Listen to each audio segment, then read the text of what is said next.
penyakit-penyakit yang berbahaya, serta dipanjangkan umur kita untuk beribadah kepada Allah Subhanahu wa Ta'ala. Amin. Untuk orang tua kita, suami kita, anak cucu kita yang sudah meninggalkan kita, semoga Allah terima amal ibadahnya, diampuni semua dosanya, dan ditempatkan yang terbaik di sisi Allah Subhanahu wa Ta'ala.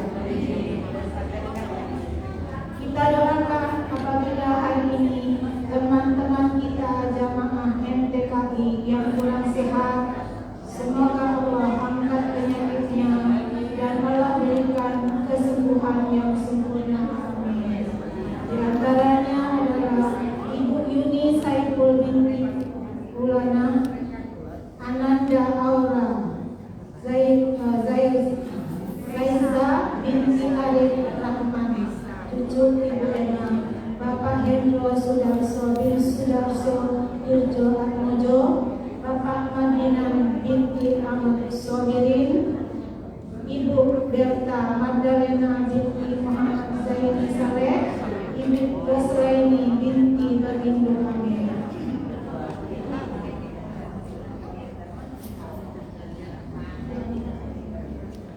Bu Anita dan Ibu Anita binti Pulang.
siap.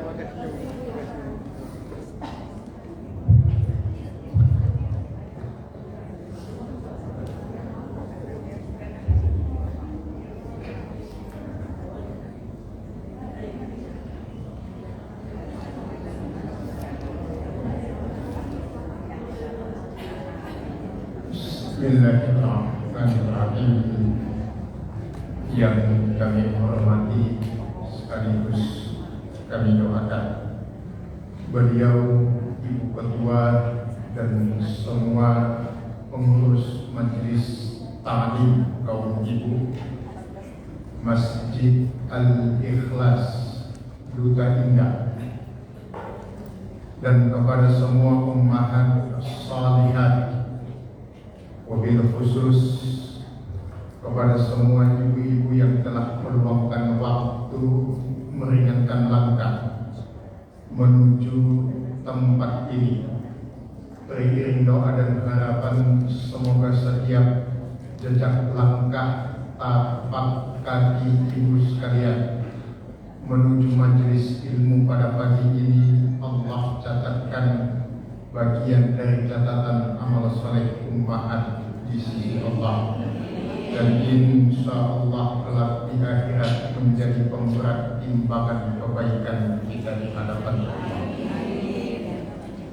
Alhamdulillah, alhamdulillahilladzi hadana li hadza wa ma kunna linahtadiya laula an hadana Allah.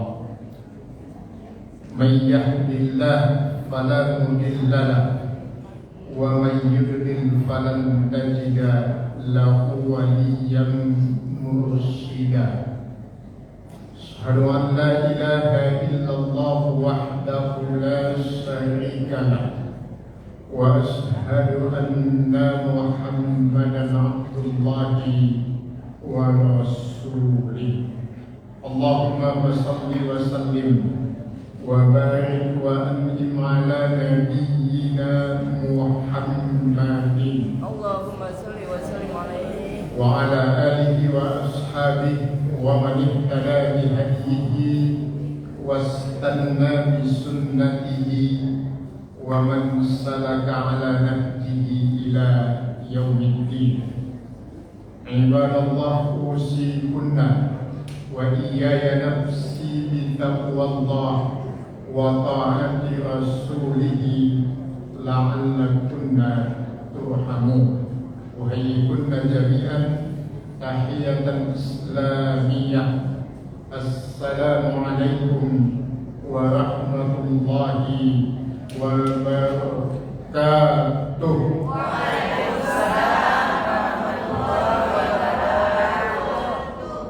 Sehat ibu-ibu? Siapa orang yang paling bahagia dalam hidup? Itu namanya ngaku. Ya nama memang harus itu. Namanya pede, percaya. Kalau bahasa Jawanya gede, gede rumongso. Siapakah orang yang paling bahagia? Ibnu Qudamah Al-Maqdisi ketika ditanya man huwas sa'id, siapakah orang yang paling bahagia? Beliau menjawab as-sa'idu huwa alladhi tatawaqqafu anfusuhu wa lam tatawaqqaf hasanatuhu. Orang yang paling bahagia itu adalah orang yang kelak napasnya telah berhenti, namun pahalanya tidak berhenti mengalir. Itulah orang paling bahagia. Mudah-mudahan ibu tadi bagian dari itu. Amin. Napasnya telah berhenti, tapi pahalanya tidak ikut berhenti mengalir. Itu yang paling bahagia. Karena siapapun, apapun, bagaimanapun dia hari ini, kalau dia napasnya berhenti, semuanya berhenti. mau ustaz, mau kiai, mau habib, mau apapun, kalau udah nafasnya berhenti, amalnya berhenti. Tapi orang yang bahagia itu adalah orang yang nafasnya berhenti, tapi amalnya, pahalanya tidak berhenti. Siapakah mereka? Nabi mengatakan ada 3. Pertama, mereka yang punya sedekah jariah. Yang kedua itu ibu-ibu MTKI. Kenapa? Karena yang kedua kata Nabi, ilmu yang bermanfaat. Apa ilmu yang paling bermanfaat dalam hidup? Ilmu agama. Ilmu umum nggak manfaat, Ustaz. Bukan begitu pendekatannya. Islam itu pendekatannya bukan penting atau tidak penting.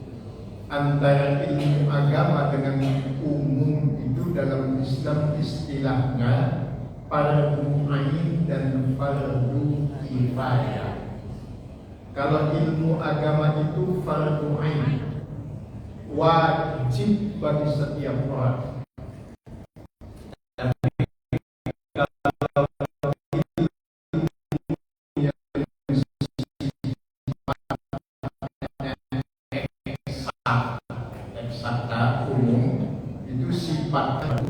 Al-Quran itu wajib bagi setiap muslim, tapi bisa ngomong bahasa Inggris itu fardu kifayah. Nggak harus setiap orang Islam harus bisa bahasa Inggris kan? Nah, pendekatannya begitu, bukan berarti penting atau tidak penting. Semua ilmu itu penting, dan ilmu itu tergantung yang punya. Maka ilmu itu ibarat senjata. Orang Barat mengatakan man behind gun. Manusia ada di belakang senjata. Pisau dapur itu kalau jatuhnya ke tangan ibu-ibu, ya yang paling yang putus cabai bawang. Tapi kalau jatuh ke tangan preman, leher orang bisa putus. Ilmu juga sama. Ya, kalau jatuhnya ke tangan yang baik jadi bermanfaat. Tapi kalau jatuhnya ke tangan orang yang tidak baik, ya begitulah. Dan insya Allah semua yang hadir ini adalah orang baik. Amin. Sok tahu Ustaz. Memang kan orang baik dalam Islam itu bukan yang gak punya salah dan dosa. Orang baik itu orang yang punya banyak dosa, banyak salah, tapi mau memperbaikinya. Ibu datang ke pengajian ini kan mau memperbaiki semuanya. Jadi selama masih mau ngaji itu baik. Kalau sudah tidak mau ngaji, nah itu masalah. Lebih baik kita bodoh daripada pura-pura pintar, itu masalah. Karena sekarang di masyarakat kita itu banyak orang merasa pintar, tapi tidak pintar merasa. Merasa pintar banyak, baru 3 kali ngaji udah ngeluarin fatwa dia. Semuanya sesat kecuali dia. Padahal baru ngaji 3 kali itu pun ngaji kuping. Ngaji kuping itu ya datang dengerin.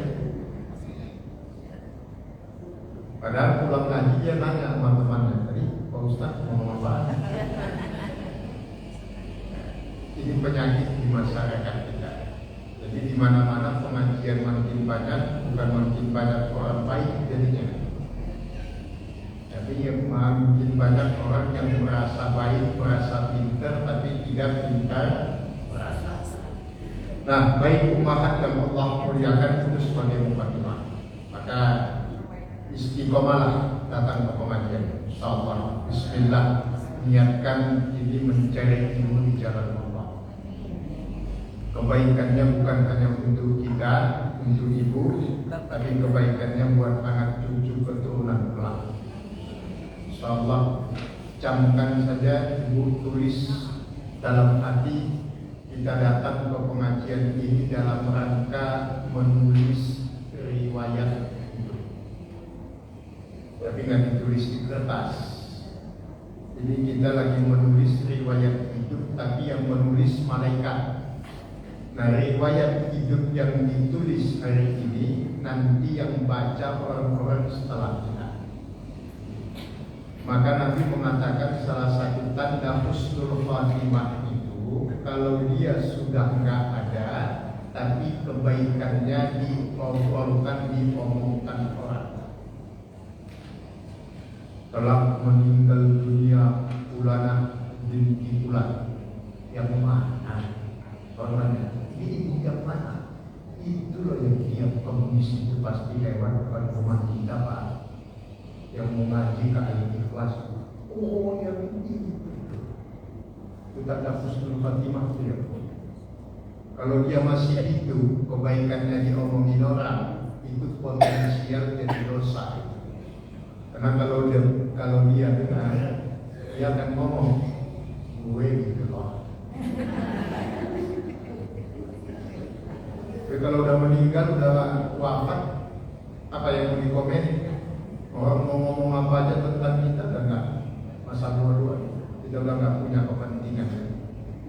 Maka istiqomah umahat. Baik umahat, kami diamanahi oleh pengurus untuk menyampaikan materi tentang fikih yang kita mulai hari ini, dan buku yang dipakai sebagai referensi itu adalah Fikih Islam ya, yang sudah ibu-ibu baca dari awal. Yang sudah punya silakan. Nah, sebelum kita masuk kepada materi, tapi kita tidak akan letterlek dalam artian setiap bab dari awal kita kaji tidak buka buku. Kita hanya menyampaikan intisarinya dan kita rangkum dari banyak buku yang sesuai dengan buku yang ibu-ibu pegang. Nanti gunanya buku ini sebagai bahan bacaan di rumah untuk kembali mengulang materi yang kita sampaikan di sini. Jadi kami harapkan ketika kita belajar ini, ketika kita lagi ngaji, kami harapkan ibu-ibu tidak usah buka bukunya. Karena memang cara belajar yang efektif itu begitu. Walaupun ibu punya bukunya, tutup saja bukunya, ibu simak apa yang disampaikan, dicatat poin-poinnya, pulang ke rumah nanti baru dilihat di bukunya benar nggak yang disampaikan Ustaz. Itu namanya mengulang pelajaran. Karena kalau saya ngomong ibu buka buku, ya itulah yang kata orang Jawa, yang satu ngalor, yang satu itu. Jangan nyampe-nyampe, saya ngomong aja terus ibu asik baca buku, nggak nyambung jadinya. Jadi kita nggak banyak, tetap rujukan utamanya ke situ, tapi kami perkaya dengan sumber-sumber yang lain. Nah, ummahat, kita tidak akan bicara detail tentang semuanya, tetapi kita ambil poin-poinnya. Nah, intinya yang mau kita bahas dalam pelajaran fikih ini, semua aktivitas seorang muslimah sejak bangun tidur sampai tidur lagi, itu fokus yang pertama. Apa jenis ibadahnya, apa bentuk kegiatannya, bagaimana teknisnya dalam Islam, itu yang akan kita pelajari. Nah, sebagai mukadimah, pengantar pemahaman, tentu tidak semua kita yang hadir ini sepaham.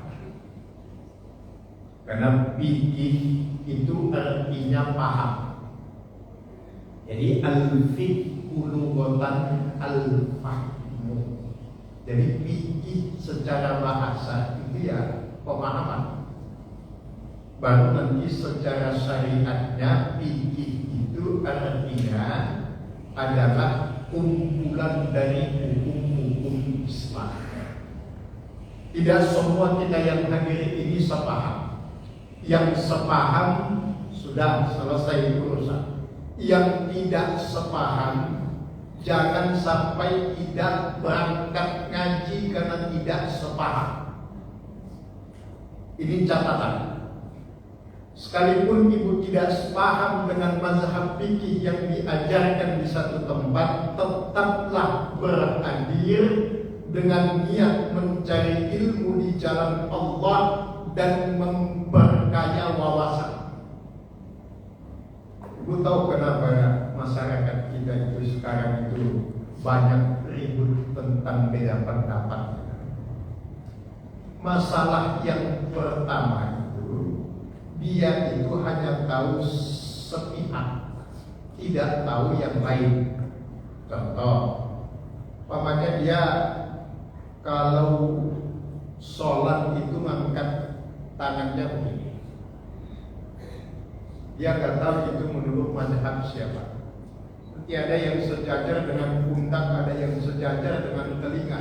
Ketika tidak sama dengan dia menyalahkan yang tidak sama dengan dia, kan ini masalah. Di situ letak masalahnya. Padahal tiga-tiganya itu nggak ada yang salah. Mau yang depan dada, yang sejajar pundak, yang sejajar telinga, nggak ada yang salah itu. Yang salah itu kalau takbiratul ihramnya Allah Akbar. Tapi kalau pemahamannya sempit, hanya paham apa yang dia kerjakan, yang lain tidak dia pahami, beda dengan dia, salah. Seperti mau sujud, ada yang lutut duluan, ada yang tangan duluan. Nanti akan kita bahas. Itu lutut duluan menurut siapa, tangan duluan itu menurut siapa. Dan itu semuanya sah dalam Islam, dalam fikih. Gak ada yang salah. Mau kaki, mau lutut duluan, mau tangan duluan, semua pakai dalil. Ada dalilnya semua. Yang gak ada dalilnya itu adalah yang kepala duluan itu kan. Nah, jadi sebagai pengantar yang pertama, ada perbedaan pendapat dalam fikih. Itu harus dipahami. Perbedaan pendapat di dalam fikih itu pasti ada. Tetapi ibu catat, perbedaan dalam Islam itu ada dua jenis. Ada yang disebut dengan khilafiyah namanya, atau bahasa lainnya ikhtilaf. Ikhtilaf itu beda pendapat tapi sama-sama pakai dalil. Itu ikhtilaf namanya. Dan dalilnya sama-sama kuat. Nah, ada jenis yang kedua namanya inhiraf namanya. Kalau inhiraf itu bukan lagi perbedaan pendapat tapi penyimpangan pendapat. Sebab yang satu pakai dalil, yang satunya tidak pakai dalil. Itu bukan lagi perbedaan pendapat, tetapi sudah penyimpangan. Nah, bagaimana sikap kita terhadap perbedaan pendapat? Lapangkan dada untuk menerima semua perbedaan yang ada. Beda pendapat itu sudah biasa. Yang tidak biasa itu beda pendapat.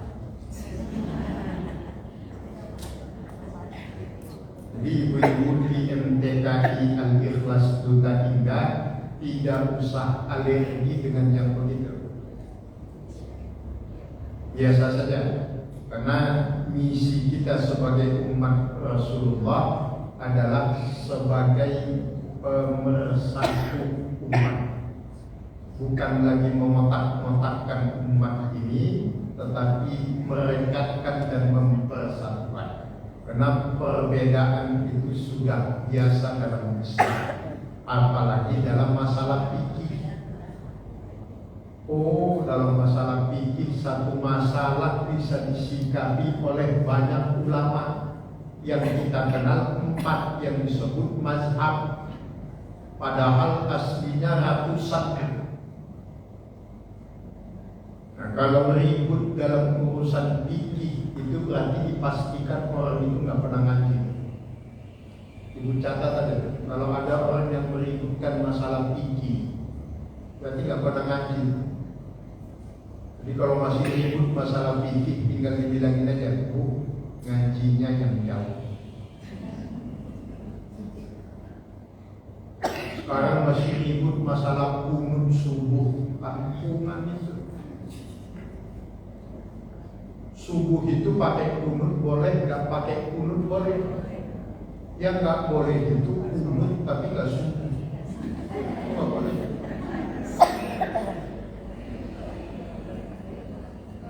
Jadi mau pakai kunut mau nggak ya mau silahkan, terserah. Yang penting dalam prakteknya harus benar. Ibu datang ke satu masjid, ikut jamaah subuh, imamnya kunut, ibu diberikan kebebasan mau ikut kunut mau tidak, silakan. Tapi kalau imamnya tidak kunut, ibu kunut, itu yang salah. Bukan masalah perbedaan kunutnya, bukan, ketinggalan jamaahnya. Imamnya sudah selesai sholat, ibu masih berdiri baca kunut, itu masalah. Jadi bukan masalah yang aneh-aneh, enggak. Itu dalam prakteknya. Jadi ibu nggak kunut, sampai di masjid imamnya kunut, ibu nggak kunutnya. Ibu boleh ikut kunut, boleh tidak. Yang tidak boleh itu imamnya tidak kunut, tapi ibu kunut, itu nggak boleh. Bukan masalah kunutnya, tapi tertinggal berjamaahnya. Itu dalam prakteknya. Dan itu ibu tahu balik-balik di Indonesia. Imam Syafi'i yang dipakai mayoritas NU itu di dalam mazhab Imam Syafi'i itu nggak ada kunut. Yang ada kunut justru mazhab Imam Hanafi. Imam Hanafi di Indonesia ini banyak dipakai orang Muhammadiyah. Memang keturunan Muhammadiyah yang nggak kunut, NU-nya kunut, coba. Keren. Karena itu tadi merasa pintar aja semuanya. Dari dulu udah begitu. Apalagi kalau udah masuk istilah orang Tegal. Oke.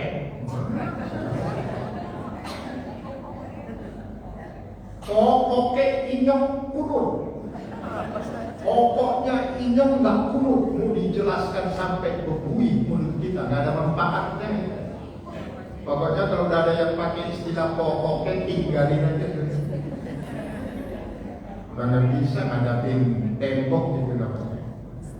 Maka kita selalu terbuka. Di sini kita ajarkan mazhab fikih yang ada Imam Syafi'i. Tapi bukan berarti kita menafikan pendapat yang lain. Silakan teman-teman ibu-ibu yang mau bergabung dari mazhab yang lain, silakan. Mau pakai mazhab apapun boleh. Imam Syafi'i, Maliki, Hanafi, Hambali boleh. Bahkan mau pakai Imam Samudra pun boleh. Bebas. Yang penting jangan nyalah-nyalahin orang, itu saja. Kita belajar menjadi umat Rasulullah yang baik. Nah, sebagai tambahan catatan, jadi umat mazhab boleh berbeda. Yang tidak boleh berbeda itu manhaj namanya. Manhaj dan mazhab itu beda.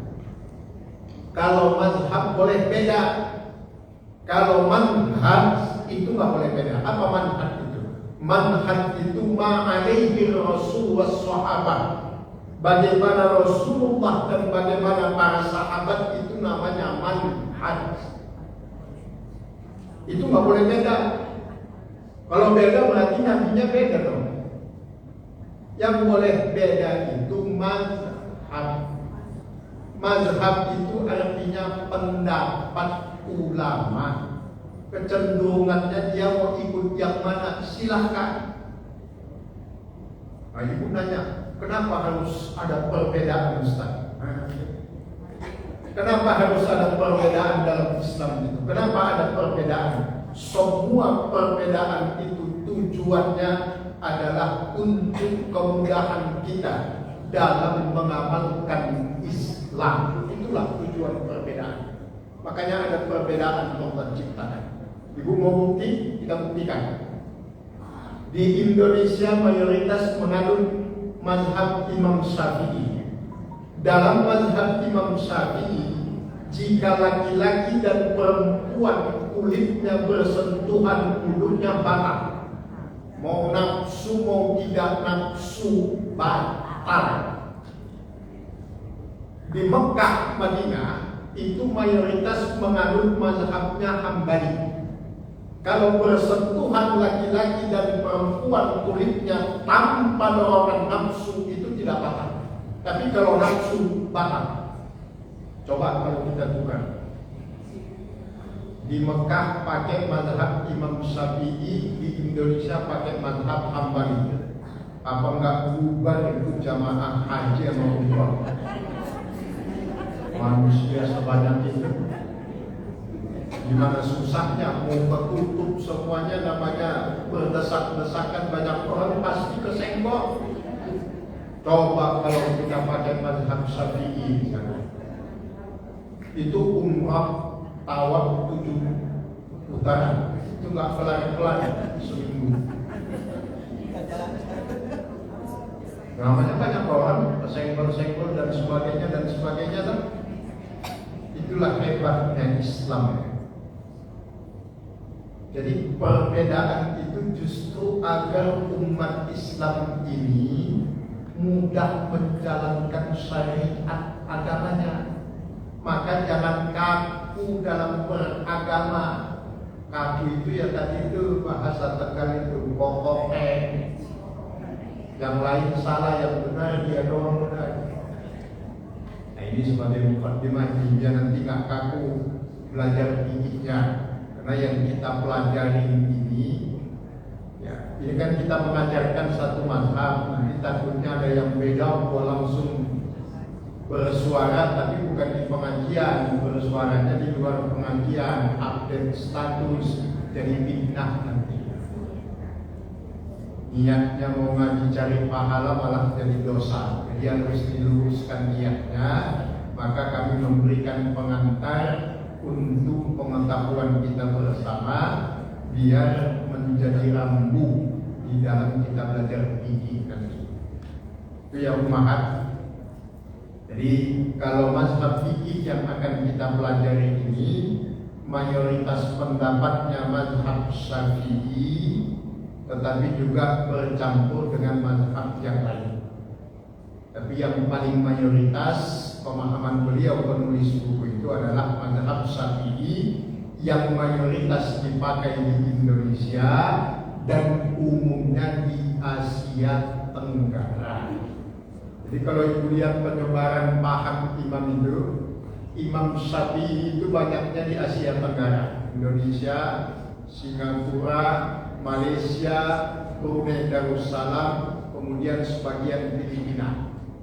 Kalau mazhab Maliki itu banyaknya di wilayah Afrika bagian utara yang dikenal dengan istilah Al-Maghribi.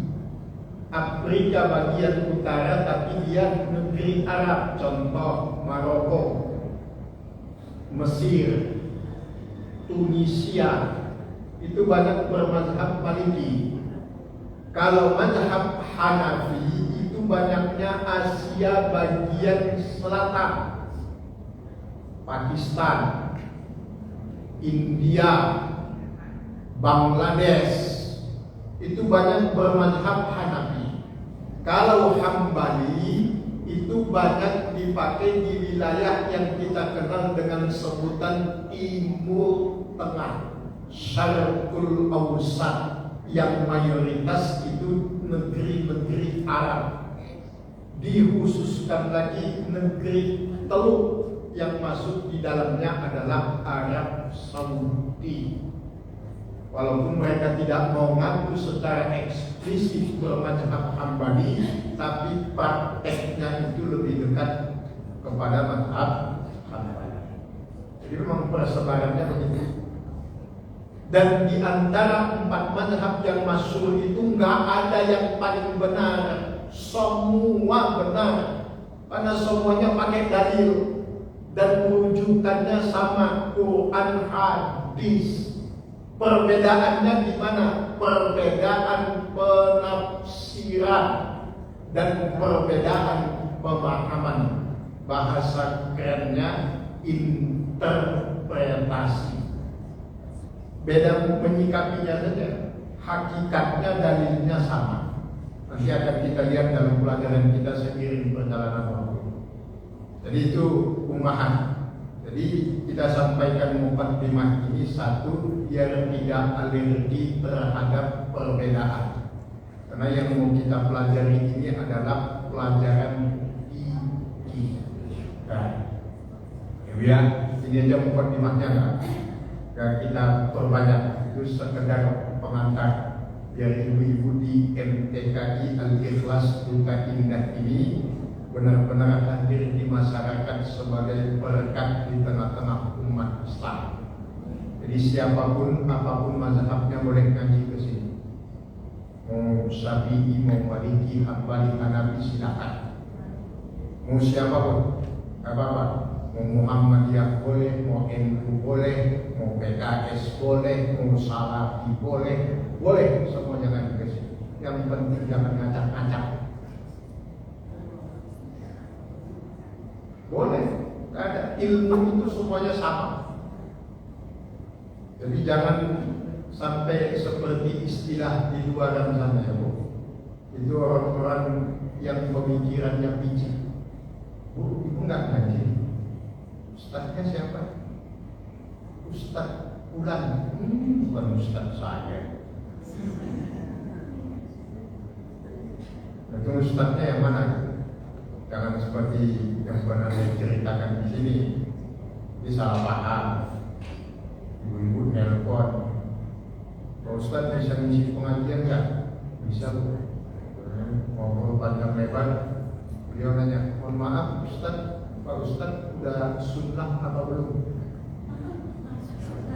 Ya saya lagi di jalan kan, naik motor, rame kendaraan, saya salah paham. Saya kirain ibu itu nanya Pak Ustaz udah sunat apa belum.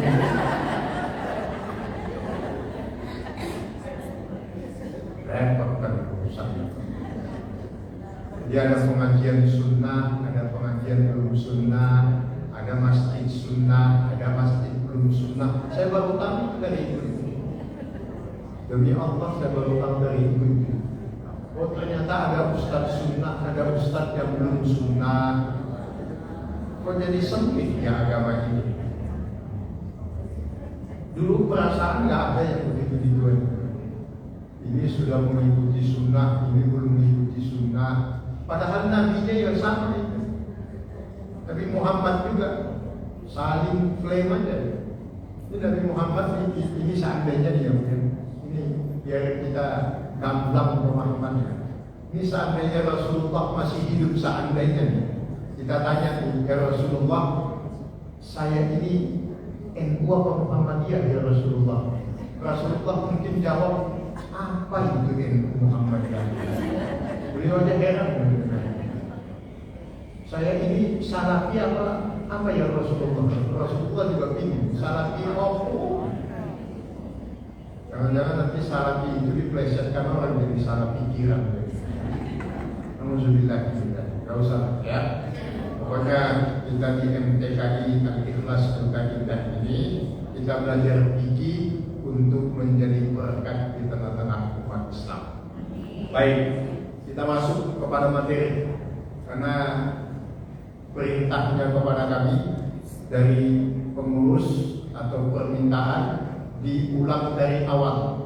Maka kita masuk bab pertama dari semua buku fikih yang ditulis di atas muka bumi ini. Semua buku fikih, mau siapapun yang nulis, bab pertama itu pasti tentang toharoh. Toharoh itu bahasa Indonesianya bersuci. Pertanyaannya, kenapa babnya bab yang pertama toharoh. Satu, karena Islam menempatkan kesucian itu di awal, pada tempat yang penting suci. Dan suci dalam pandangan Islam itu nanti ada dua jenis. Ada yang sifatnya hissiyah, namanya hissiyah itu zat yang tampak kasat mata. Itu namanya toharah secara fisik. Tetapi juga nanti ada namanya toharah secara maknawiyah. Maknawiyah itu secara maknawi. Apa bentuk toharah secara maknawiyah? Istighfar, taubat, itu toharah juga. Tapi yang dibersihkan bukan fisik tapi hati. Itu juga toharah namanya. Tapi tidak disebut toharah, tapi disebut dengan istilah tazkiyatun nafsi. Itu sama artinya toharah. Cuma sifatnya toharahnya maknawiyah, secara maknawi. Kalau toharah yang kita akan bahas dalam fikih ini toharah hissiyah namanya, toharah secara zat. Toharah secara bahasa itu artinya suci atau bersih. Nama lainnya adalah an-nazafah, kebersihan.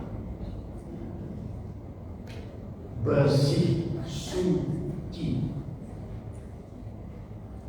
Suci dalam Islam itu jangan hanya dimaknai secara fisik saja seperti toharah tadi. Nah, toharah secara istilah itu bersuci dari najis dan hadas. Itu yang paling singkat.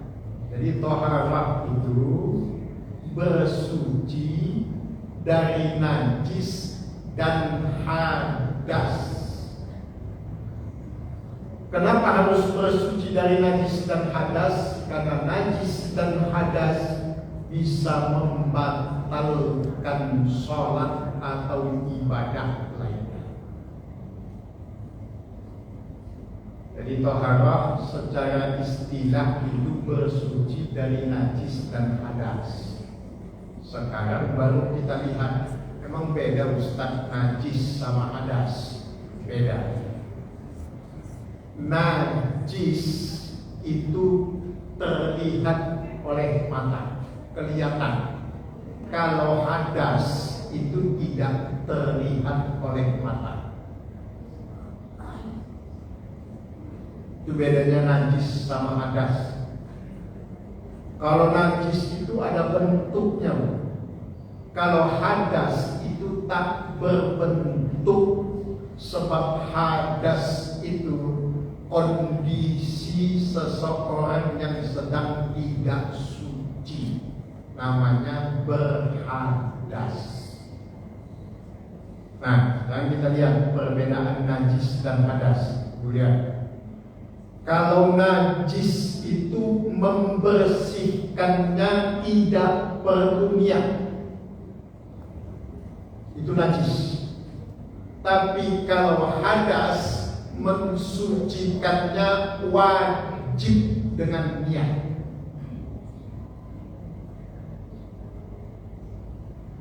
Jadi kalau najis itu tidak perlu dengan niat membersihkannya. Tapi kalau hadas mensucikannya, membersihkannya wajib dengan niat. Perbedaan yang kedua, kalau najis, ya, najis itu tidak bisa diganti dengan yang lain. Maksudnya begini, najis itu wajib dibersihkan dengan air atau batu atau alat yang lain, kertas dan sebagainya. Tapi kalau hadas itu bisa diganti dengan yang lain. Pamannya ada orang yang tidak bisa kena air, dia sedang berhadas, tidak ada air. Harusnya kan wudhu kalau hadas kecil, tapi bisa diganti dengan tayamum. Kalau najis tidak tergantikan membersihkannya dengan apapun, tapi kalau hadas itu bisa diganti dengan tayamum. Jadi ini kita kembangkan. Jadi toharah tadi bersuci dari najis dan hadas. Bedanya najis dan hadas tadi sudah disampaikan. Nah, apa alat yang bisa dipergunakan untuk toharah? Satu, air, itu pasti. Yang kedua, debu, garis miring tanah. Yang ketiga, batu. Dalam garis miring kayu, garis miring daun dan kertas dan seterusnya. Itu alat yang bisa dipakai untuk toharah. Di luar itu tidak diperkenankan dalam agama. Cara toharah itu cuma dua. Ada wudhu, ada mandi. Kalau itu hadas. Tapi kalau najis itu nanti tergantung kepada kondisi najisnya. Jadi cara toharah itu satu, berwudhu, yang kedua mandi, yang ketiga tayamum. Ulangi ibu-ibu sekalian, toharah itu alatnya tadi sudah jelas yang bisa dipergunakan untuk bertoharah. Kemudian caranya ada dengan berwudu, tayamum sebagai penggantinya, kemudian mandi. Itu kalau kondisi hadas besar. Ini hal-hal yang paling mendasar. Ini mukadimahnya tentang toharah. Dan alat yang dipergunakan tadi sudah jelas. Yang bisa dipergunakan untuk toharah itu pertama air, yang kedua debu atau tanah, yang ketiga batu dan sejenisnya itu. Di luar itu tidak bisa dipakai untuk toharah. Jadi kalau ada nanti yang mau toharah pakai teh, pakai kopi, pakai sirup, itu tidak masuk kategori. Nanti akan kita lihat pembagian airnya. Dari situlah nanti dari 45 yang kita sampaikan itu turun, dia mengembang menjadi banyak pembagian. Contoh, najis itu nanti akan dibagi. Kemudian cara menghilangkannya. Nah, kita masuk kepada yang kedua, najis. Apa itu najis? Najis itu adalah kotoran atau barang yang terkena kotoran. Jadi nggak usah panjang-panjang definisinya. Najis itu kotoran atau kondisi barang sesuatu yang terkena kotoran, termasuk di dalamnya bagian tubuh. Bagian tubuh kita yang terkena kotoran itu disebut dalam kondisi najis. Jadi najis itu titik dua, kotoran atau barang yang terkena kotoran dan bagian tubuh yang terkena kotoran. Itu semua masuk dalam kategori najis. Tapi kalau ibu dengar ada istilah najis, ada najasun, itu sama. Cuma dalam bahasa Arab posisinya berbeda. Kalau najis itu bahasa Indonesianya subjek. Kalau najas itu kata benda. istilahnya sama. Itu sama dengan istilah Islam Muslim gitu. Jadi ada Islam, ada Muslim, ada najis, ada najas. Itu sama, hanya beda posisi dalam kaidah bahasa Arab. Tapi kita bukan lagi belajar bahasa Arab. Nah, najis itu terbagi 3. Ada najis berat, bahasa Arabnya mughalladah. Najis dalam kategori berat. Apa dia yang termasuk najis kategori berat? Babi, anjing. Ya. Apa yang Allah haramkan secara eksplisit langsung dalam Al-Quran, yaitu babi dan anjing. Jadi kalau nanti ada orang yang nakal, kan orang nakal itu kalau di Indonesia disebut liberal, suka ngeyel kalau bahasa Jawanya. Kalau ditanya babi haram, dia nanya mana yang haram? Karena ayat Al-Qur'annya di situ disebut lahmal khinzir. Lahmun itu apa? Daging. Daging. Berarti lahmul khinzir daging. Babi. Kepala babi nggak haram dong. Gimana? Kan yang disebut secara langsung kan daging. Kalau orang nggak ngaji, bingung jawab itu. Al-Quran nyebutnya wa harrama alaikum lahmal khinzir. Kalau kulitnya gimana? Hah? Haram. Dari mana najis? Kan namanya babi.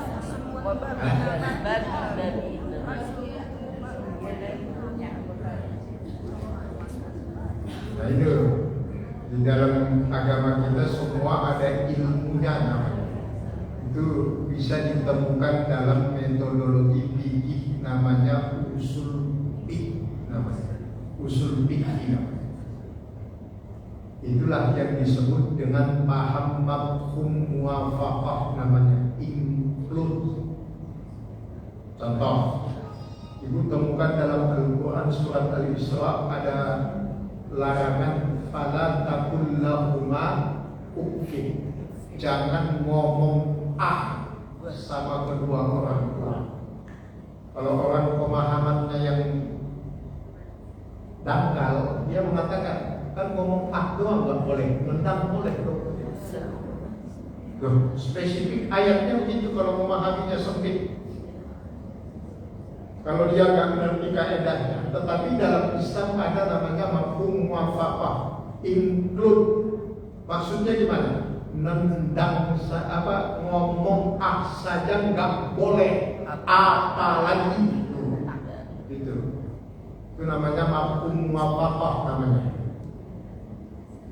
Jadi kalau ada anak yang nanya begitu kan ngomong dong ya nggak boleh, ngomong saja cuma 2 huruf nggak boleh, apalagi maki-maki.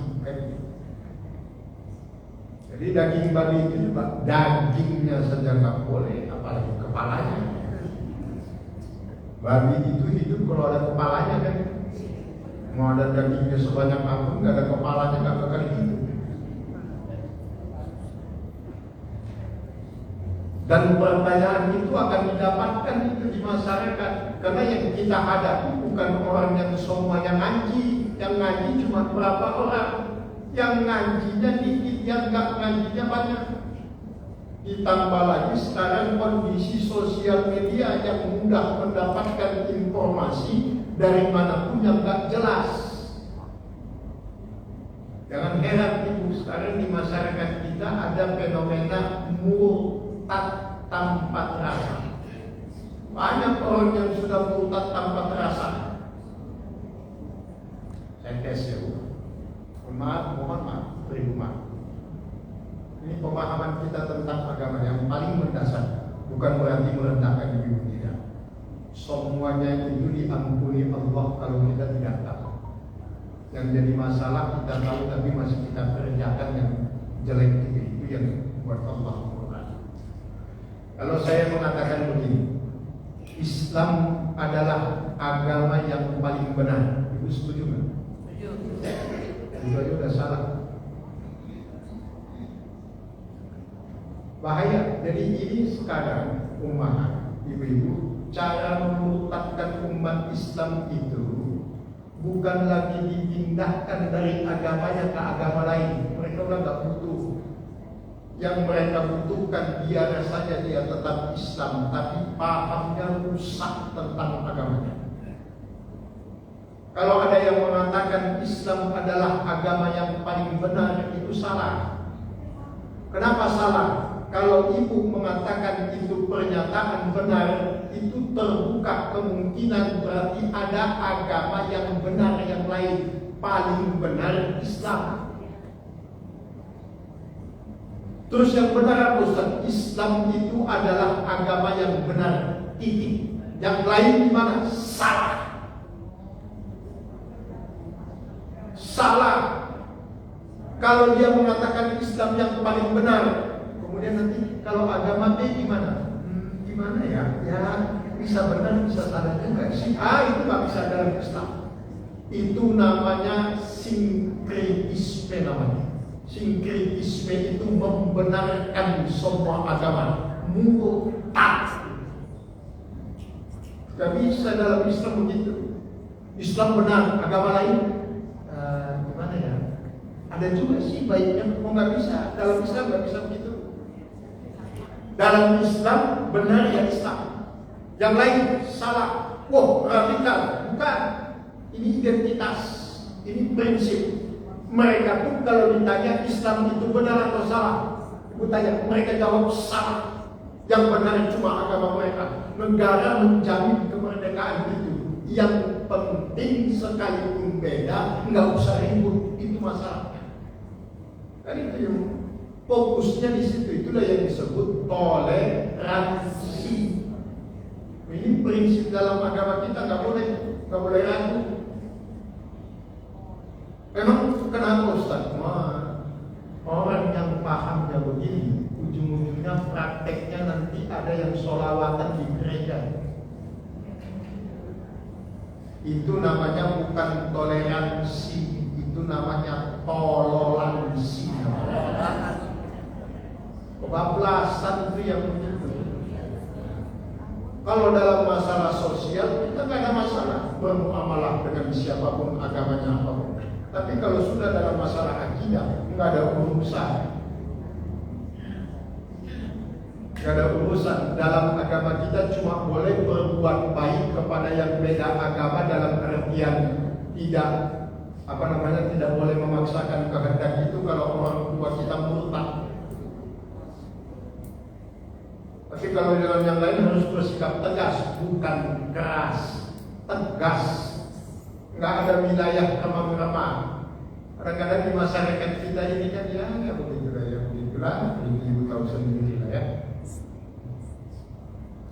Terlalu toleran terhadap yang begitu. Aneh ajaibnya itu sama yang beda agama toleran banget. Tapi sesama yang satu agama cuma beda paham saja, udah kayak Tom and Jerry. Tapi sama yang beda agama toleran banget. Tapi kalau sama sesama Muslim cuma beda masalah umum suku, wah itu kejar-kejaran sholatnya. Nauzubillah min dzalik. Nah itulah yang harus kita perbaiki pelan-pelan di masyarakat kita, pemahamannya. Nah, jadi umahat itu salah satu tanda, salah satu indikator. Jadi kapan-kapan ibu masukkan itu dalam materi kajian namanya pemahaman al-fikru al-islami, pemikiran Islam. Itu tidak banyak dikaji di mana-mana, padahal itu hal yang prinsip, itu akidah. Karena sekarang disinyalir akidah kita umat Islam ini terjadi percampuran iltibas bainal haq wal batil.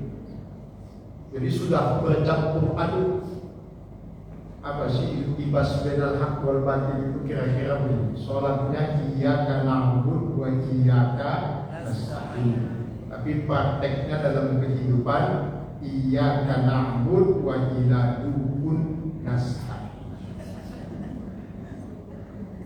Jadi tauhidnya nggak tegak. Karena itu tadi percampuran bainal haq wal batil gitu. Ya, sholatnya rajinnya luar biasa, tetapi ramalan masih percaya, pendukun masih mau datang dan sebagainya. Baik, kita lanjutkan pemahaman. Jadi itu najis mukhallazah namanya. Najis dalam kategori berat, yaitu anjing, babi, semua bagiannya, mau kulitnya, mau kakinya, mau kepalanya, bahkan air liur anjing sekalipun itu masuk dalam najis mukhallazah. Bahkan ketika ibu bersenggolan dengan anjing, ya, itu juga sudah masuk najis, dan itu najis berat. Walaupun nanti ada perbedaan pendapat ulama. Di mana letak perbedaannya? Kalau mazhab Syafi'i mengatakan bersenggolan dengan anjing kalau dalam kondisi salah satunya basah, itu baru masuk dalam kategori najis mukhallazah. Anjingnya basah, ibu enggak kesenggol, itu najis mukhallazah. Atau ibu basah, anjingnya enggak basah, itu juga najis mukhallazah. Itu menurut pendapat Imam Syafi'i. Jadi anjing babi itu najis. Jadi nggak usah ditanya bagian mana yang najis. Dari kepala sampai ujung kakinya najis. Dan kemudian yang kedua, ada jenis najis mutawassithah. Mutawassit itu pertengahan. Pertengahan itu ya, apa yang keluar dari depan dan belakang itu masuk kategori najis pertengahan. Kemudian darah itu juga najis pertengahan, kecuali darah yang sudah dikonsumsi. Apa itu darah yang dikonsumsi? Hati dan limpa itu darah, tapi sudah menjadi konsumsi dan itu halal dalam Islam. Jadi ada darah yang tidak masuk najis, yaitu kalau dia berbentuk hati atau limpa. Hati ayam, hati sapi itu darah, itu gumpalan darah. Hati manusia juga gumpalan darah, itu makanya disebut mudghah. Ya. Kemudian yang masuk dalam kategori mutawassit itu apa lagi? Muntah. Itu mutawassit, maksudnya mutawassit. Nanah, udis yang bernanah itu semuanya mutawassit. Termasuk tidur, itu masuk membatalkan, itu termasuk kondisi najis mutawassit. Selama tidurnya tidak sudah berubah bentuk. Jadi ibu dalam keadaan berwudu, tidur atau ketiduran, tapi posisinya tetap duduk, itu sebagian ulama mengatakan tidak batal wudunya. Tapi kalau sudah berubah bentuk tidurnya dari duduk sampai miring, itu sudah batal. Itu dalam mazhab Imam Syafi'i. Oh, tapi prakteknya walaupun nggak berubah bentuk tidurnya,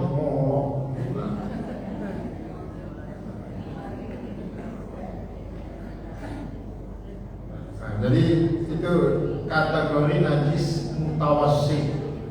Nah, termasuk kencing anak itu mutawassit kalau dia anak perempuan. Jadi kalau bayi perempuan sudah usia belum sampai 2 tahun pun itu sudah masuk najis mutawassit. Tapi kalau bayi laki-laki itu masuknya najis mukhaffafah. Kalau belum 2 tahun dan masih mengkonsumsi ASI. Tapi kalau bayi perempuan itu nggak masuk dalam mukhaffafah, masuknya mutawassithah. Gak usah ibu tanya kenapa, nanti panjang bahasanya kemana-mana. Jadi ada najis tengah, mutawassithah namanya, kemudian ada najis ringan yang disebut najis mukhaffafah. Nah, cara membersihkan najis dengan 3 kategori ini berbeda. Kalau kategori najis mughalladhah itu harus disamak, bersihkan dengan air dan juga tanah. Bisa air kemudian tanah, atau bisa jadi air dicampur tanah. Itu dua-duanya boleh. Dan bilangannya itu 7 kali. Itu najis mughalladhah. Tapi kalau najis mutawassithah itu menghilangkannya cukup dengan menghilangkan zat najis itu. Itu sudah hilang. Dan kalau najis mukhaffafah, najis ringan, itu cukup dengan memercikkan air. Itu standar fikihnya. Kembali kepada ibu, kalau ibu mau melakukan yang lebih dari itu tidak dilarang dalam agama. Jadi ummahat, setiap batasan hukum dalam fikih itu kalau mau ibu kerjakan lebih itu tidak dilarang, tapi tidak boleh berkurang. Namanya batasan minimal. Contoh tadi najis mukhaffafah kan cuma memercikkan air, tapi ibu belum yakin mau ibu cuci tidak ada masalah. Jadi nggak ada istilah memercikkan air saja boleh, kalau dicuci nggak boleh. Itu paham yang salah. Itu batasan minimal yang disampaikan oleh kecuali ibadah yang sifatnya wajib, itu nggak boleh ditambah-tambah. Contoh zakat. Zakat itu kan sifatnya wajib, takarannya ada. Mau ibu lebihkan dari situ, itu tidak masuk kategori zakat, tapi masuknya sedekah. Tapi kalau ibadah sunnah silahkan. Yang penting tidak berlebih-lebihan. Standarnya, batasannya adalah al-israfu. Al-israf itu artinya melampaui batas. Jadi itu cara mensucikannya. Nanti cara mensucikannya ini nanti akan kita perinci lagi. Ini pengantar dari tohalah. Sama halnya dengan hadas. Hadas itu secara definisi adalah kondisi seseorang yang sedang tidak bersuci yang menghalangi dia dari ibadah. Jadi semua tohalah itu selalu dikaitkan dengan ibadah. Maksudnya begini, ibu, wudu itu hukumnya apa?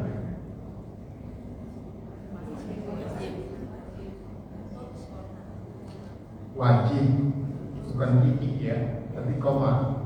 Wudu hukumnya wajib, koma, bagi yang mau sholat. Kalau nggak mau sholat emang wajib hukumnya wudu. Makanya ada namanya mutlak, ada namanya muqayyad. Makanya selalu dikaitkan dengan ibadah. Maka definisi hadas, kondisi seseorang yang tidak suci, yang terhalang untuk melaksanakan ibadah. Itu namanya hadas. Nah, pembagiannya ada dua. Ada hadas kecil, ada hadas. Hadas besar itu wajib dihilangkan dengan mandi. Kalau hadas kecil cukup dengan berwudu. Kalau tidak ada air bisa diganti dengan tayamum. Jadi hadas itu kondisi seseorang yang tidak suci. Kalau najis sesuatu yang tidak suci, wujud bisa kelihatan mata. Tapi kalau hadas tidak, itu kondisi seseorang, bukan najisnya. Nah, hadas kecil itu cukup dengan wudu, kalau tidak ada air dengan tayamum. Tapi kalau hadas besar itu wajib dengan mandi. Nah, mandi itu mandi dari hadas besar itu tidak asal mandi. Ayo, ini Masya Allah, mohon maaf, beri maaf. Hadas besar itu yang wajib mandi itu kan termasuk salah satunya adalah hubungan suami istri. Orang yang berhubungan suami istri itu dalam kondisi berhadas besar dan hanya bisa hilang dengan mandi. Kalau mandinya tidak sesuai dengan tuntunan syariat dalam ilmu fikih, itu sampai kapanpun dia tetap dalam kondisi berhadas. Yang paling bahaya itu suaminya. Dia mencari rezeki dalam kondisi berhadas.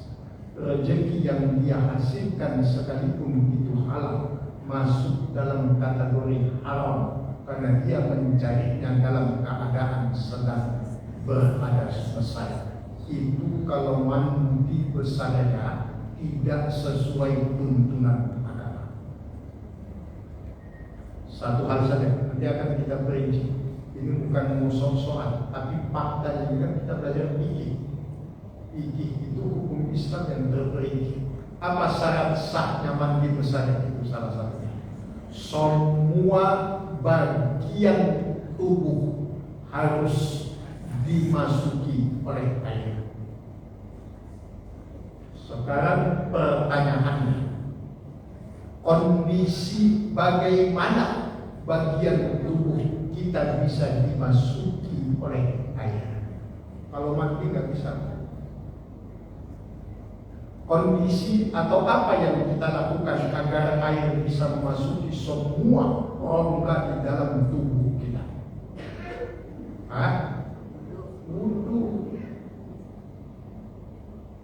Apakah sudah dilakukan oleh mereka yang akan mandi besar dengan mendahului melakukan wudu agar semua anggota tubuhnya itu bisa dimasuki oleh air, termasuk lubang telinga, lubang hidung, mulut dan sebagainya?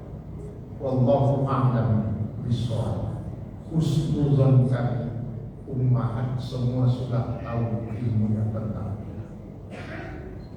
Kalau tidak, bahaya.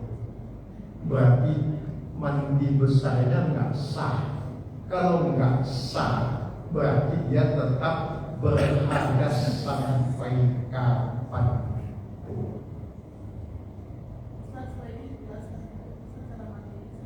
Nah ya, kita akan masuk ke sana pemahaman. Akan masuk ke sana. Tetapi jika itu dilakukan tanpa pengetahuan, itu Allah ampuni. Nah itulah enaknya jadi orang bodoh. Tapi jangan pura-pura bodoh. Karena gini, kan di dalam Quran surat An-Nisa Allah menegaskan innallaha yaghfiru dzunuba bi jahalatin. Semua dosa yang dilakukan tanpa pengetahuan itu diampunkan oleh Allah. Dia nggak tahu, mau gimana? Dia nggak tahu, memang begitu. Tetapi sekarang istilah tidak tahu itu sudah terbatas. Kalau zaman orang tua kita, kakek nenek kita dulu disebut tidak tahu, itu masih masuk akal. TV nggak ada, yang ada radio, itu pun jarang. Nggak seperti sekarang, pengajian dulu nggak ada pengajian dulu. Di kampung itu paling ada pengajian itu Wirid Yasin sekali sebulan. Dan itu nggak ada diisi pengajian begini, Wirid Yasin aja. Habis wirid, tahlilan, doa bulan. Mau ngaji kemana? Mau di tetangga sebelah, kampung sebelah, sampai kecamatan juga memang nggak ada pengajian. Kalau sekarang kan sudah ada semuanya.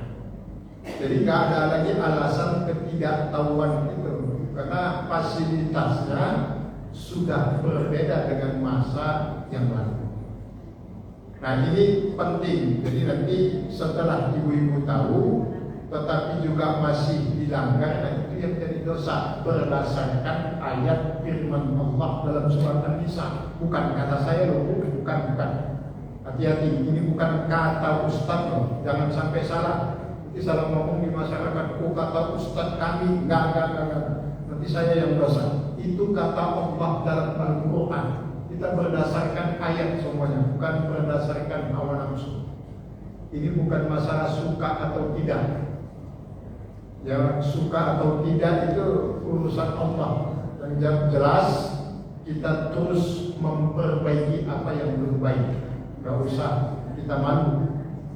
Yang penting niat kita diluruskan. Nah itu dulu mukadimah ummahat. Karena waktu kita terbatas, nanti akan kita rinci satu persatu. Yang jelas itu toharoh, kemudian najis dan hadasnya sudah jelas. Cara membersihkannya, jenisnya semuanya ibu sudah tahu. Yang menjadi catatan semuanya adalah hati-hati dalam melaksanakan semua. Jangan sampai ada istilah istighfar, meremehkan sekecil apapun dalam urusan najis dan hadas. Karena itu semua masuk dalam kategori syarat sah. Itulah bedanya syarat dan rukun.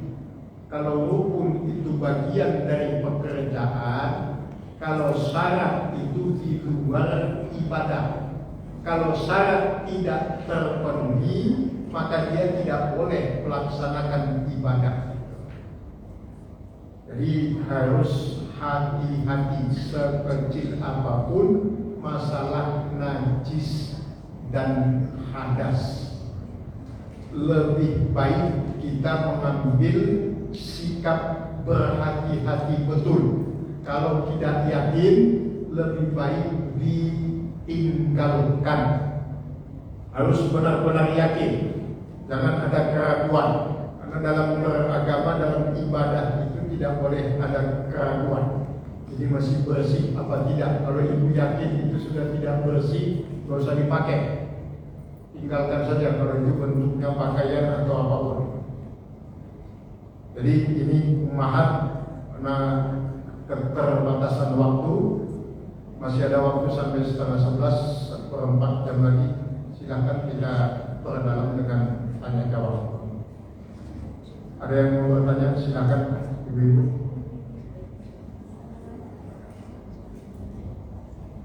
Silakan ditanyakan apa yang mau ditanyakan. Assalamualaikum warahmatullahi wabarakatuh. Waalaikumsalam. Ustaz agak bukan mungkin, cuma saya pengen bertanya, misal kalau sedang menstruasi, apakah boleh membaca Al-Quran dengan yang Al-Quran yang ada terjemahannya? Mohon penjelasannya. Terima kasih. Assalamualaikum warahmatullahi wabarakatuh. Waalaikumsalam. Baik, ini langsung kita jawab dengan perubahan. Ini terjadi perbedaan pendapat. Saya selalu sampaikan kepada ummahat, kalau ada masalah kita sikapi dari banyak pendapat. Masalah kondisi sedang tidak sholat, membaca Al-Quran itu boleh tidak Ustaz? Atau megang Quran? Nah, Al-Quran yang ada itu ada dua pendapat ulama. Ada namanya mushaf Al-Quran yang diturunkan Allah dari Allah langsung sampai ke namanya Samaul Ardi, langit bumi itu sekaligus 30 juz. Dari langit bumi kepada Rasulullah itu diturunkan secara berangsur-angsur. Maka ulama berbeda pendapat karena ada ayat la yamassuhu illal mutahharun. Tidak boleh menyentuh mushaf Al-Quran itu kecuali orang-orang yang suci. Ada ulama berpendapat mushaf yang dimaksud yang turun dari Allah sekaligus, bukan mushaf yang ada sekarang. Itu pendapat sebagian ulama. Ada pendapat ulama yang mengatakan termasuk mushaf yang sekarang itu juga tidak boleh disentuh apabila dalam keadaan sedang tidak sholat. Dua pendapat ya. Sekarang pertanyaannya, kita lihat kenapa di masyarakat kita lebih banyak yang mengamalkan pendapat yang kedua. Satu, tujuannya adalah menjaga kesucian Al-Quran. Itu satu. Yang kedua, dalam Islam membaca Al-Quran itu ibadah. Ibadah dalam Islam wajib dilakukan dalam kondisi suci. Nah, pendapat yang pertama tadi yang mengatakan bukan mushaf yang ada sekarang, tapi mushaf yang 30 juz yang Allah turunkan secara langsung. Kenapa mereka membolehkan? Karena ada para ulama yang membolehkan, tidak ada masalah. Kenapa? Karena dikhawatirkan itu akan menjadi alasan untuk bermalas-malasan dalam ibadah. Maka dicarilah alternatif, ada yang pakai handphone. Qurannya di handphone, dia bacanya dari handphone. Jadi pertanyaannya itu ada dua yang beliau tanyakan itu sebenarnya, menyentuh dan membaca. Kalau membaca itu tidak dilarang, ulama manapun tidak melarang. Dalam kondisi sedang tidak sholat boleh baca Quran, boleh. Tapi kalau pertanyaannya boleh menyentuh Al-Quran, baru beda pendapat. Jadi harus dibedakan dulu. Kalau membacanya boleh, karena sekarang ada yang membaca Al-Quran dari handphone. Nah, pertanyaannya itu Quran di handphone itu boleh nggak Ustaz? Boleh. Niatnya kembali, apa tujuannya? Dia membuat Quran, mendownload Quran di handphonenya itu tujuannya apa? Kalau tujuannya untuk kemudahan dalam beribadah, boleh. Kenapa? Ada orang beralasan bukan handphone Ustaz dibawa kemana-mana, bahkan nggak sadar dibawa ke kamar mandi Ustaz. Sedang buang hajat, handphone tetap aja dibawa. Ya sederhana saja menjawab kalau yang begitu itu gimana kalau orang yang hafal Quran? Orang yang hafal Quran itu nyimpan hafalannya di mana? Jadi kalau dia mau ke kamar mandi otaknya dicopot dulu. Jangan juga. Itu terlalu ngada-ngada. Makanya semuanya kembali innamal a'malu binniyat. Semua kembali kepada niatnya masing. Tapi juga tidak boleh terlalu mempermudah dan memperlonggar, karena itu juga nanti bisa menghilangkan kesucian agama ini. Jadi dibedakan antara menyentuh mushaf dan membaca Al-Quran. Karena sekarang fasilitasnya banyak. Bahkan sekarang ada orang yang membaca dengan mendengarkan. Tapi kalau menyentuh itu tadi dua perbedaan pendapat. Nah, ibu pakai yang mana silakan. Kalau ibu pakai yang pertama alasannya itu, pakai yang kedua silakan. Sama-sama tidak salah. Yang salah itu sudahlah tidak dalam keadaan sholat artinya suci, gak pernah nyentuh-nyentuh Al-Quran, itu salah. Kadang-kadang kita kan disibukkan perdebatan yang begini, tetapi banyak orang yang suci sedang tidak datang bulan tapi nggak pernah pegang Quran. Sekali-sekalinya pegang Quran waktu nikah doang, itu pun karena jadi mahar. Ada lagi satu lagi sebelum kita tutup, silakan belakang ya.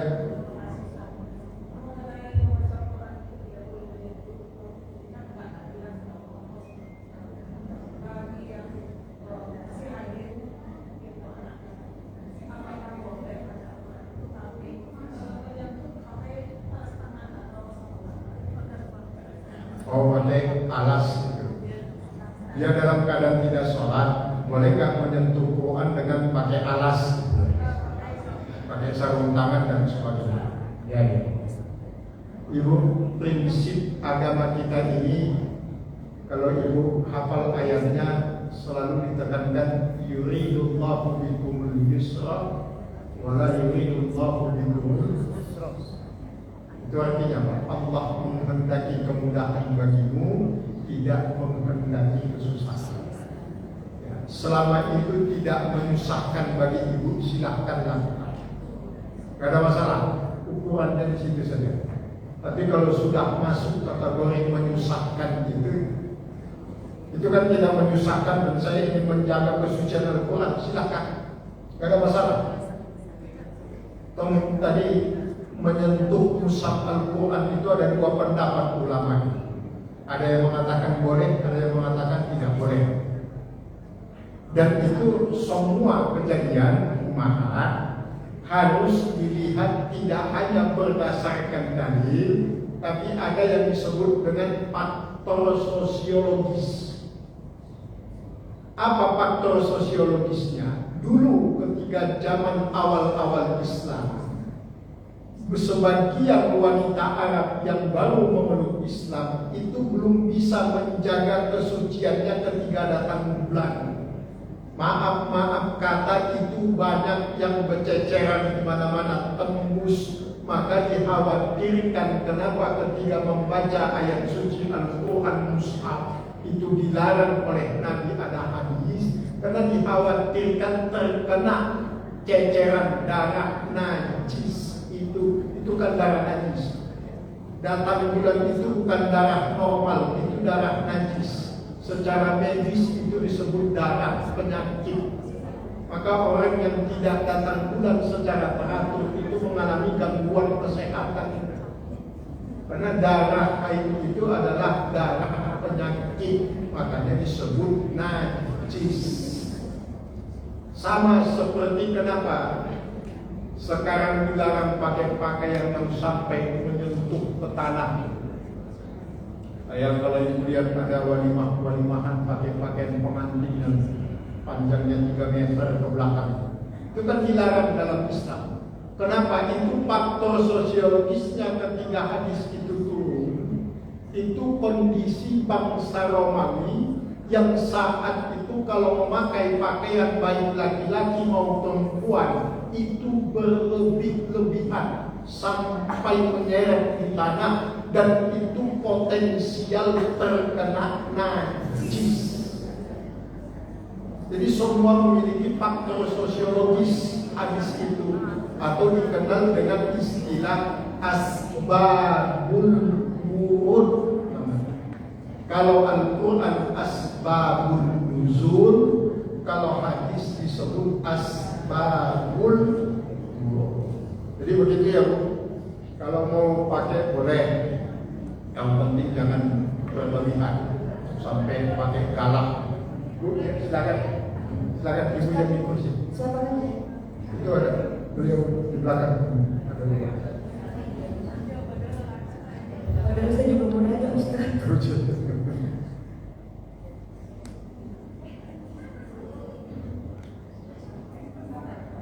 Silakan. Assalamualaikum. Waalaikumsalam. Saya sih cuma mau nanya tentang Al-Quran juga. Kita ini apa namanya ngaji gitu ya, Ustaz. Suka, tapi selama ini yang saya lakukan, jadi kalau ngaji itu sering buang angin. Saya itu satu juz aja bisa 5 kali saya ngambil sembahyang lagi. Itu bagaimana ya Ustaz? Capek juga kalau malam jadi suka buang angin. Itu bagaimana Ustaz? Baik. Terima kasih. Depannya, Bapak sekalian. Assalamualaikum warahmatullahi wabarakatuh. Salam. Ini mungkin terkait dengan fikih, tapi belum sampai ke sana.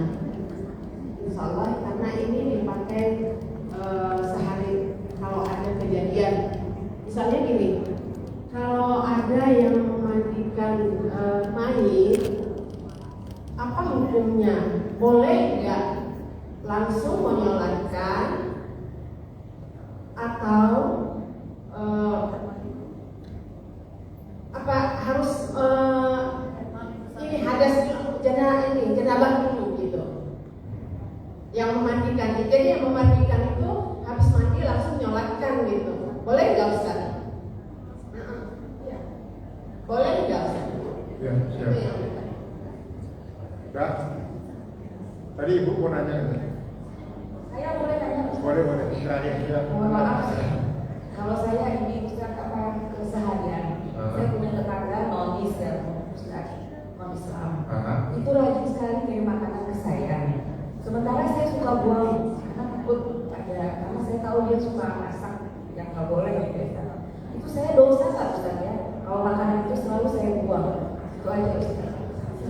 Baik, terima kasih Ummahat yang sudah bertanya memberikan feedback kepada kami. 3 pertanyaan. Kita mulai dari yang nomor 3 tentang masalah tetangga kita yang beda agama yang memberikan makanan. Kalau ibu tahu itu dimasak dengan begitu, sering memasak yang begitu, tindakan dan sikap ibu sudah pas. Itu tidak salah. Yang dimaksud dalam Al-Quran ta'amukum hillul lahum wa ta'amukum hillul lahum itu dulu spesifiknya kepada ahlul kitab yang tidak memakan yang Allah haramkan. Karena ada juga mereka yang di luar Islam yang mengharamkan yang diharamkan Allah itu apa? Anjing, babi. Tapi kalau ibu sudah jelas tahu, walaupun dia tidak memasak itu, tapi dia sering memasak itu, nah bekas alat masaknya itu sudah terkontaminasi. Sikap ibu sudah benar. Tapi ketika dia berikan, ibu jangan tolak. Ibu nanti jadi dosa kalau ditolak, karena menolak kebaikan orang manusia. Ambil, kemudian tidak bisa dikonsumsi. Tanpa itu sikap ibu sudah pas. Kemudian yang kedua tentang memandikan jenazah. Kalau bersentuhan dengan jenazah, khususnya yang memandikan itu wajib mandi hadas besar dulu baru menolongkan. Kenapa? Karena ini kita bicara jenazah ya. Ini jangan ada yang baper. Karena pada hakikatnya jenazah itu najis. Ini hakikat loh ya, jangan dibilang najis itu najis yang meninggal. Siapapun mau ustaz mau kiai kalau sudah meninggal, jenazah itu kan bahasa Islam. Bahasa halusnya disebut jenazah. Kalau bahasa Indonesia dia tahu nggak? Bangkai. Mayat itu masih bahasa Arab itu. Istilah kasarnya itu kan bangkai. Dan bangkai manusia itu najis. Karena dia pemakan segala-galanya. Beda yang dihalalkan dalam Islam itu bangkai ikan, belalang. Nah itu boleh. Makanya kenapa diwajibkan untuk mandi hadas dulu bagi yang memandikan karena bersentuhan dengan jenazah tadi ya. Tapi kalau yang nggak bersentuhan ya enggak. Kalau pakai sarung tangan berarti kan Ini bukan masalah bersentuhan dengan najisnya saja, tetapi kondisi yang saat itu dia sedang merawat manusia yang bukan lagi dalam kondisi hidup. Jadi untuk mengambil kehati-hatian, lebih baik ibu mandi besar. Ya, daripada muncul keraguan. Kalau pakai ini, pakai kan sekarang semuanya pakai sarung tangan, ada alatnya dan sebagainya. Nah, untuk kehati-hatian lebih baik kita mengambil jalan yang pasti, yaitu mandi saja. Mandi kan nggak lama, paling lama setengah jam. Masih ada waktu untuk nanti menyolatkan.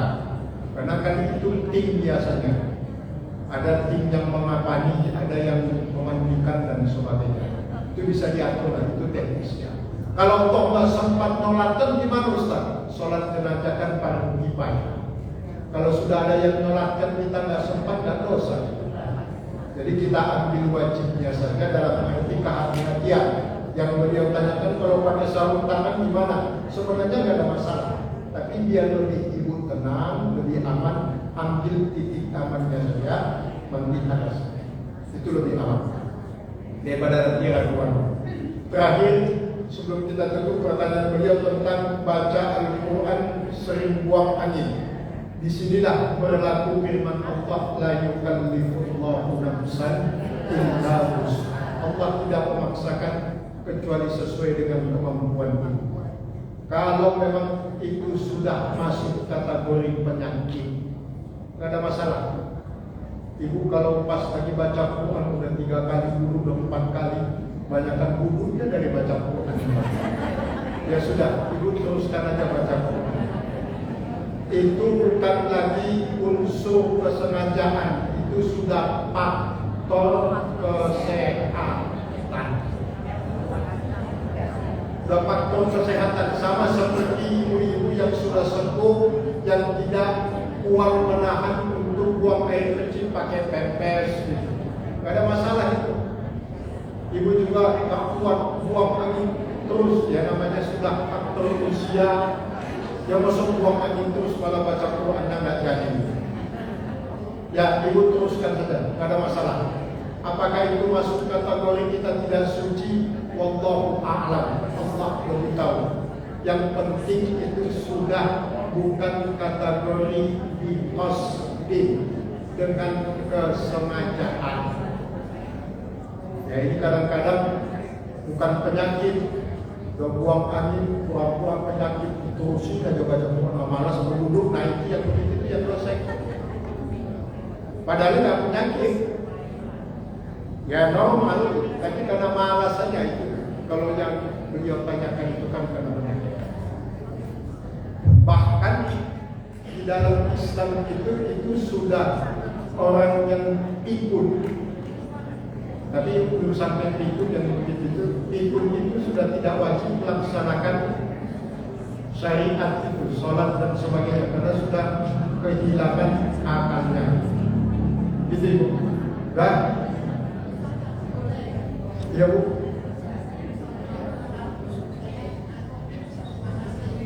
Hah?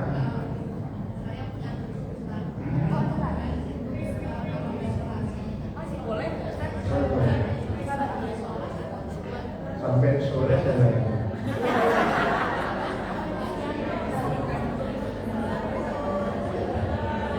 Terima kasih. Assalamualaikum warahmatullahi wabarakatuh.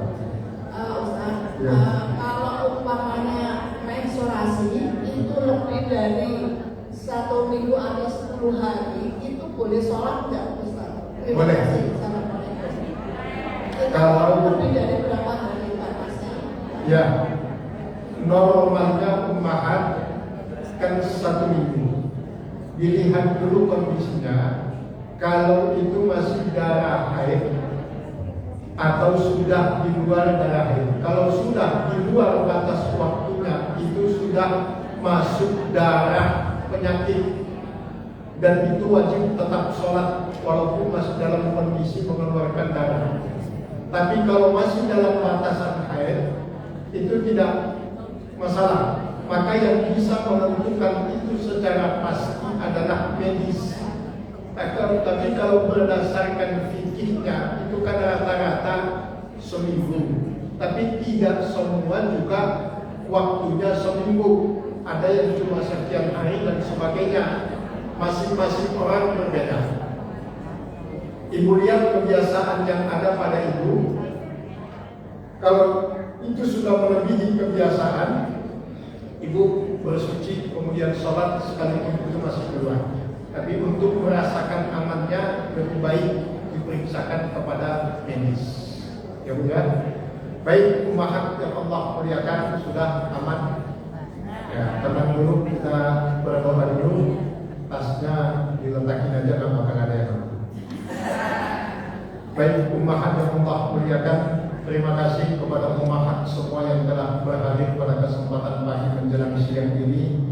Kita berdoa semoga semua yang berhadir ke pengajian ini keringanan langkah ibu, keluangan waktu untuk datang ke tempat ini Allah jadikan sebagai perantara, dan Allah jadikan sebagai sebab Allah mengabulkan semua doa dan hajat kita semua. Amin. Allah karuniakan kepada semua yang berhadir ibu-ibu ini umur panjang dalam taat. Amin. Allah sehatkan lahir dan batinnya. Amin. Yang sakit, baik sakitnya ringan, sedang atau berat, kita mohonkan kepada Allah semoga itu menjadi sakit yang menggugurkan dosa. Amin. Dan sakit yang menambah pahala di sisi Allah. Semoga Allah mudahkan semua urusan kita dalam ibadah. Amin. Allah lapangkan rezekinya untuk kita ibadah. Amin. Semoga suami ummahat, anak, cucu ibu-ibu yang sudah punya cucu, kapanpun, dimanapun mereka berada, senantiasa dijaga dan dilindungi oleh Allah. Amin. Allah jauhkan dari segala musibah. Amin. Allah jauhkan dari segala penyakit. Allah kuatkan iman dan Islam mereka, dan semoga bersama di dunia dan kelak sampai ke dalam surga. Terakhir kita mohon kepada Allah, semoga amal soleh yang kita lakukan dengan berhadir di pengajian ini juga Allah alirkan pahalanya berupa rahmat dan ampunan bagi kedua orang tua kita, khususnya kedua orang tua kita yang telah mendahului kita. Semoga ini menjadi rahmat dan ampunan Allah di alam kubur beliau semua. Ala hadhihi yaqul kulli yamin salihah. Al-Fatihah.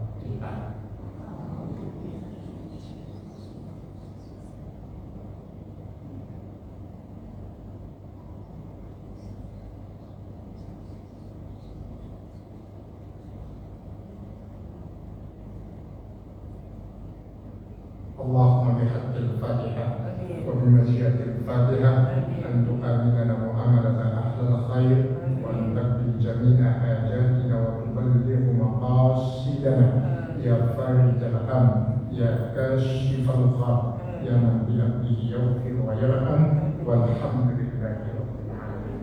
Kita tutup dengan kafaratul majlis. Subhanallahumma wa bihamdika asyhadu an